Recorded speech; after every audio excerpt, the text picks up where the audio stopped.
2010 seems to be a particularly good vintage for the Geneva Motorshow, so here are a few more highlights in handy bite-sized form. In April, a mildly facelifted Lotus Elise will be available. The base model Elise S has now swapped its 1.8-litre Toyota engine for a 1.6-litre Toyota engine to cut emissions, but don't worry, a change of gearing makes it accelerate quicker too. So, the Aston Martin Cygnet has been drawing a lot of attention, and you can kind of see why. Because nobody can really make their mind up whether it's the right idea or not. Aston have just said that they're fully intent on putting it into production at the end of this year, and there's a lot of speculation about the price, generally circling around £30,000 to £50,000. Ultimately, of course, it is a Toyota IQ that they've bought and jazzed up. And I think if you own an Aston Martin and want a bejewelled little trinket to go alongside it, you can match the interior options, match the paint colour, match everything you like to your DBS. And if you're in the market for that, I think you'd want it. But I do worry what it's going to do to the Aston brand reselling a Toyota IQ city car. I'll have to wait and see. Volvo are seemingly on a mission to get rid of the practical and bring in the sporty. It starts with the new S60, supposedly the best handling front-wheel drive saloon available. The sharper steering, greater use of lightweight materials, torque vectoring which shoves grunt to the most appropriate wheels, and a hairy-sounding 300 horsepower T6 version with optional four-wheel drive. Jaguar have announced the optional speed pack for the XKR.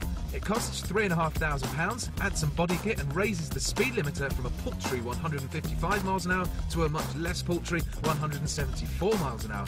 And in other British news, meet Sunderland's radical new son, the Nissan Juke. Built at the Northeast factory, this lumpy-looking wagon is aimed at trendy city dwellers who use the word lifestyle and will start at around £13,000 when it goes on sale in the autumn.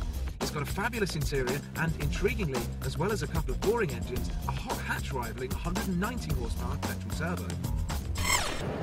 I'm going to say something that I've never said before. Vauxhall Meriva is really exciting. Most cars these days are incredibly good. Most Vauxhalls these days are incredibly competent. But sometimes they lack a little USP, a little selling point that makes people really want to buy them. And the Meriva has got one. Oh yeah, look. Your Rolls Royce, sir.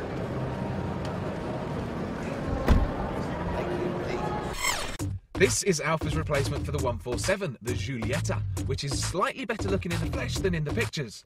Slightly, anyway.